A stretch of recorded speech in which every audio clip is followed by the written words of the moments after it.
Good friend of ours, Rebecca Harold, is here, the privacy professor, talking everything security when it comes to anything digital, which is very cool.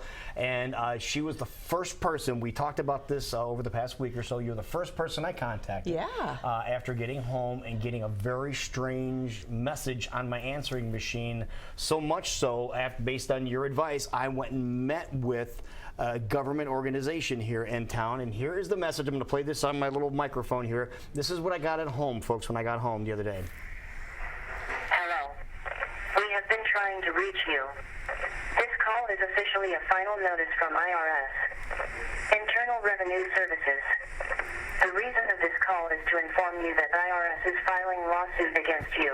To get more information about this case file, please call immediately on our department number 716. Yeah, and then they go on and give you a phone number as well. Right. And so I contacted the IRS here in Des Moines, which is very cool. You can't get them on the phone. You have to get them on via email. They responded within 40 minutes, had an appointment the next day, went in. They could not have been more helpful. And they gave me a form to fill out, who to contact, and we're going after these people. Good. And that's based on your advice. Thank you so much. Well, thank you. And here's her one bit of advice. The IRS won't do this. They won't call you. They'll never call you. They send, and this is a quote, they will send you love letters. I don't want them to call me. Via email or regular mail. Right. And if it's serious enough, it'll be registered. So exactly. Keep that in mind too. Well, and another thing, you notice right away, you had not heard from them before, right? No. And right away they're saying, we're going to file a lawsuit against you. Gets your attention. It gets your attention, and it makes you scared because it's like, uh-oh, the federal government is going to sue me. What am I going to do? So that's what the scammers use to try to trick you into getting to them. And then also they gave you a phone number, and so looking up the area code for that phone number, it was in like somewhere in New York, Buffalo or something like that. So you got to think about, well, where is the IRS located, and are they going to be calling you from Buffalo and someplace close to the Niagara Falls or something? Yeah, so don't fall for that. Exactly. And report it. If you do get it, please report it to them. They want you guys to report as many times as possible so we can get these people. Right. And they have out on their website, if you go to irs.gov, why they actually have a phone number and a form that you can fill out as well. So be careful, because this is tax season. So they're coming more and more often now. And they're going to continue even after the tax deadline, because why? Well, after the deadline, people are thinking, oh, they're looking at my taxes now. So under scrutiny, they think that they're going to call you up to say you did something wrong on your forms. So stay aware, at all times. Okay, that's good there. Now, what else do we have? Well, and also something that we've talked about before are mobile apps and mobile security. And these apps are collecting more and more information and data all the time. In fact, just last week, there was a new study result that was released by Carnegie Mellon, and what they did was they had 23 different folks in this study group, and they looked at what type of data. They had some special tools for them to load on their smartphone, and they looked at how often the apps that were on their phone was sending data out to other people. They found, for example, just one of the people had 10 apps on the smartphone, and those 10 apps sent over a period of 14 days almost 6,000 information points about GPS, just location data. I was going to say, what kind of information is it sending out? So that's location. So what other location, things? it sends out, it depends upon what you gave it permission to do when you loaded it. Your name, it could be sending out photos, pics. It could be sending out, and this happens a lot, your email address or your contact list, because they love to get the contact list. But not only that, it will take things from your phone that aren't associated with the app itself. So if you have some sensitive information stored on your phone, maybe you have your social security number stored on your phone, it could be sending that out. It could be sending out credit card information. Are they linking up with other apps that are on your phone as well? Like maybe you have a bank app where you do your banking online?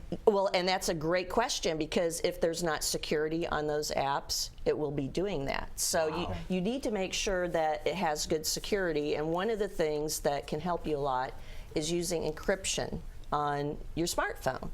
and making sure that the mobile apps have encryption capabilities. Is that something you can turn on and off? Yes, it should be. Now check with your mobile app, because if it doesn't have a capability for doing encryption, skip it. You know, don't risk it. It's not worth it. And also, there are security apps specifically to do encryption and also other types of security, but watch out, because some of those types of tools aren't good. So you really have to watch out for it. There was a very popular app called NQ Mobile Vault, and it had all sorts of rave reviews from users about how great it was. Well, when the security researchers looked at it, it was only using 8K encryption. Now, what that means is it was very weak encryption, meaning it could be cracked very easily. Kind of like if you used a hair ribbon for a seatbelt, you know? It wouldn't do you much good. It would just be broken pretty darn quick. So you need to make sure that the encryption is at least 256K. That's kind of a magic number. If you can't remember that number, just think 3-digit. You know, it needs to be at least 3 digits if you're going to use encryption. But make sure you check if you're using a security app to make sure that it is a good level of security. And if you have no idea how to find that information out, like if you're really, like you just use this to take pictures and call people, like is there a place you can go to find out to make sure it's safe? Oh, definitely. Well, you should be able to find this information from the app site itself. Just read the fine print? Yes, and they should have a privacy policy. So make sure that you go to the privacy policy and make sure it clearly describes it. If it uses terms that are vague, like we use strong encryption or we use great encryption, and it doesn't give details, then that's kind of a flag that they're trying to hide something. Good to know. And encryption is really great too, of course, for your laptop and your other files that you have out there.